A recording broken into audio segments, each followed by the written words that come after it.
ever notice the second people make a bad decision, it somehow turns into a great decision in their minds? They buy that overpriced car. Now it's an investment. They join that weird mastermind.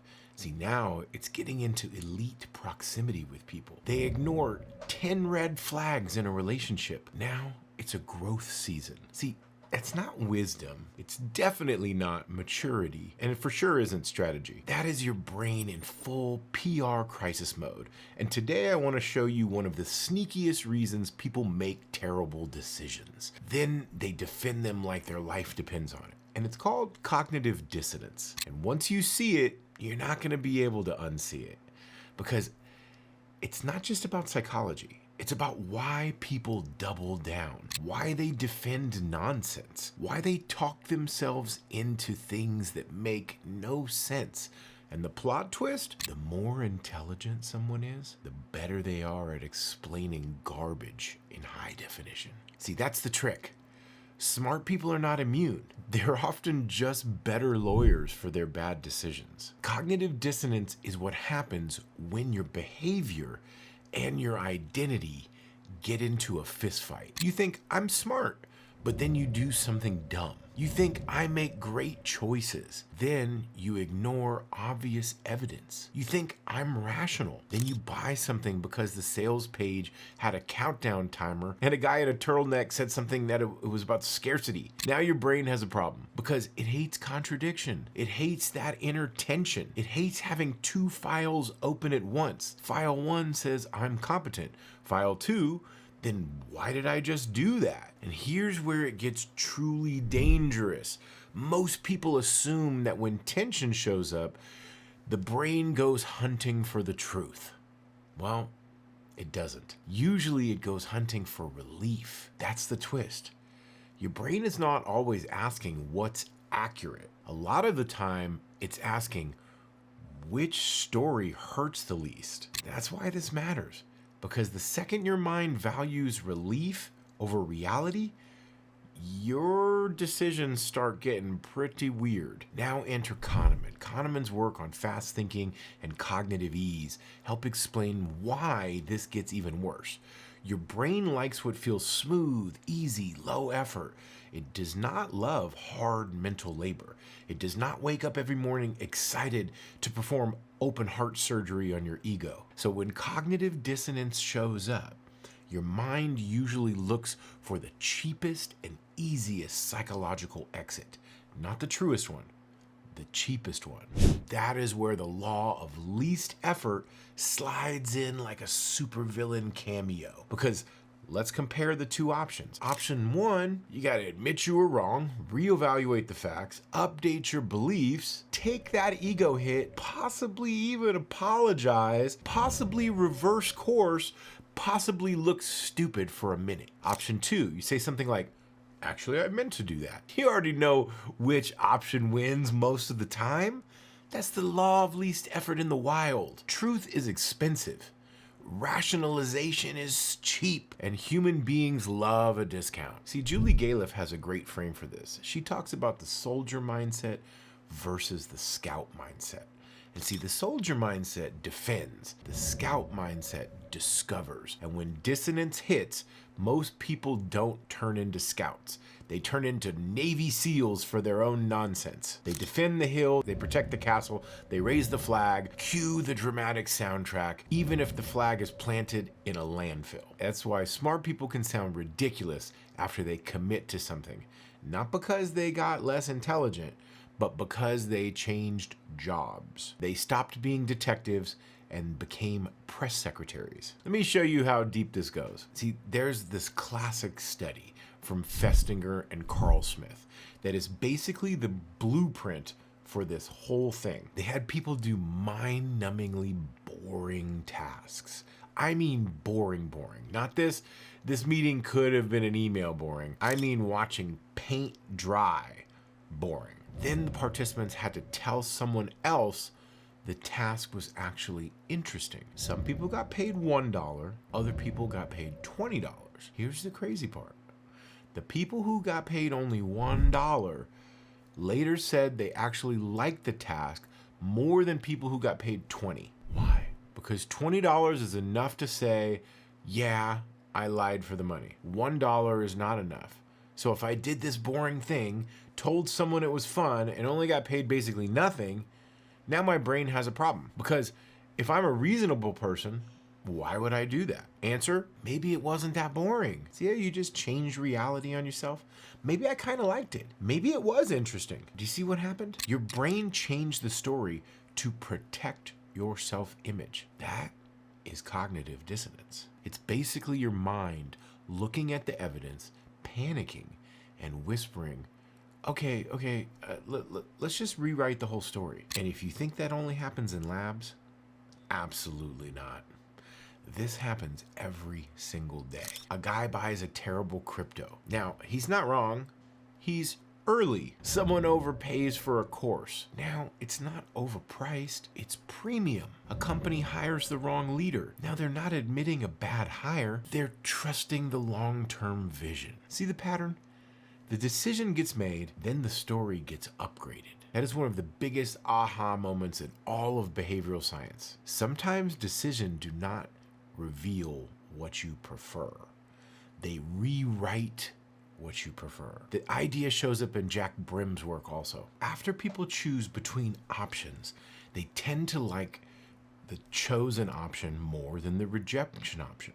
Read that again. You choose, then your brain edits the scoreboard. It paints the chosen door gold and the rejected door like it led straight to Mordor with a pit stop at your ex's apartment. That's why people suddenly become more certain after choosing. Not always because the evidence improved, mostly because certainty is more comfortable than contradiction is. Then it gets even crazier. There's another classic finding from Aronson and Mills around effort justification. Translation, the more pain you went through to get something, the more likely you are to convince yourself it must have been worth it. It makes perfect sense, because if you suffer for something and it turns out mediocre, well, that's awful, right? So the brain does what the brain does. It inflates value. Now that brutal onboarding became transformational. That exhausting program becomes next level. That relationship that you poured 5 years into becomes complicated but special. No, sometimes it's just not special. Sometimes you just paid too much emotionally to call it average. That's the twist. Pain can inflate value. That's why people defend what they bled for. That's Rocky climbing the mountain in the snow and then refusing to believe the fight wasn't worth it. That's a Jedi going through that brutal training and then acting like every decision the council has must be brilliant. That's you eating at a wildly overrated restaurant after waiting 2 hours and then saying, honestly, the experience was part of it. No. The tacos were mid. You just can't emotionally afford that sentence yet. Now bring in Thaler, Tversky, and Kahneman, because dissonance doesn't work alone. It teams up with all kinds of other mental biases, like it's assembling the Avengers. If the Avengers were trying to wreck your objectivity, Kahneman and Tversky showed that the way something is framed changes how people decide. Same reality, different presentation, different choice. That matters because once you've committed to something, your brain starts reframing the evidence so the choice looks smarter. Say that again. The strategy is failing becomes we're being patient. I overpaid becomes I bought quality. I ignored the warning signs becomes I followed my intuition. That is not neutral observation. That is live editing of reality. Then Thaler's work on ownership and loss aversion comes in and makes it even worse.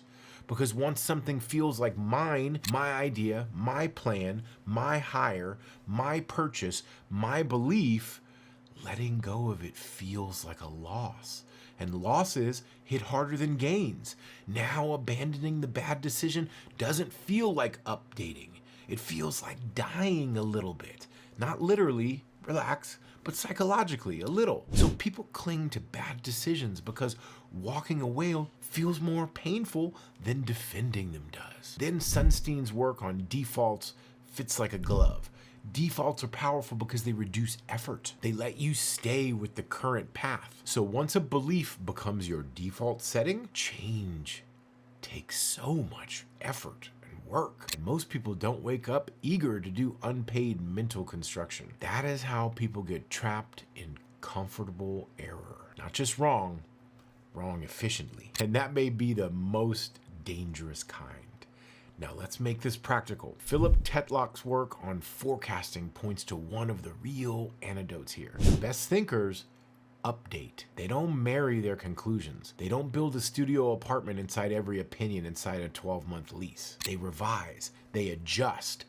They think in probabilities. They act more like foxes than hedgehogs. The hedgehogs wants one big clean story. The fox keeps checking the map. Cognitive dissonance loves hedgehogs because hedgehogs say, this is my story and I'm sticking to it. Reality says, cool, but that's still wrong. I know what you're thinking. So what? Daryl, are you saying confidence is bad? No, I'm not saying that at all. Confidence is great. Delusional confidence after commitment is the problem. Second thought. So is this just hypocrisy? Not exactly. Hypocrisy is the mismatch. Cognitive dissonance is the inner tension from that mismatch and the mental gymnastics we use to make it feel all okay. Third thought.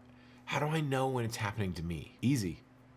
Watch for the moment you become more interested in defending your past decision than examining new evidence. That's the tell.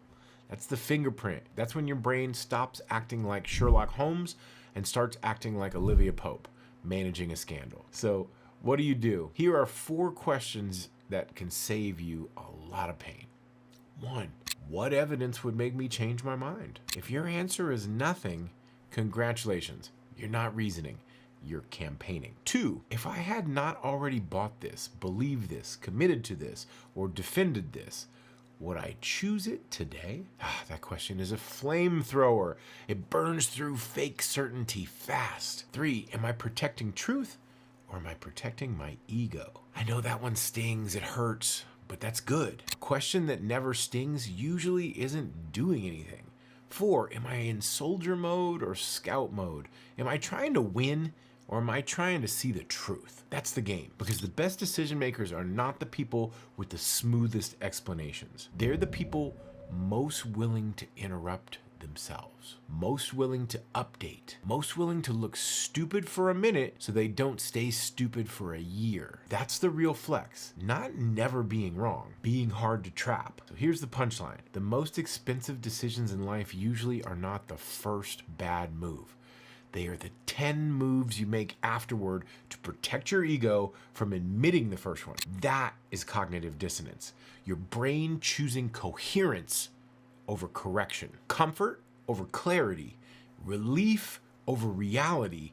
And once you see that, you stop asking, why are people defending something so obviously wrong? And you start asking the better question, what pain are they avoiding by defending it? That's where the truth usually is. And unfortunately, sometimes that person is you.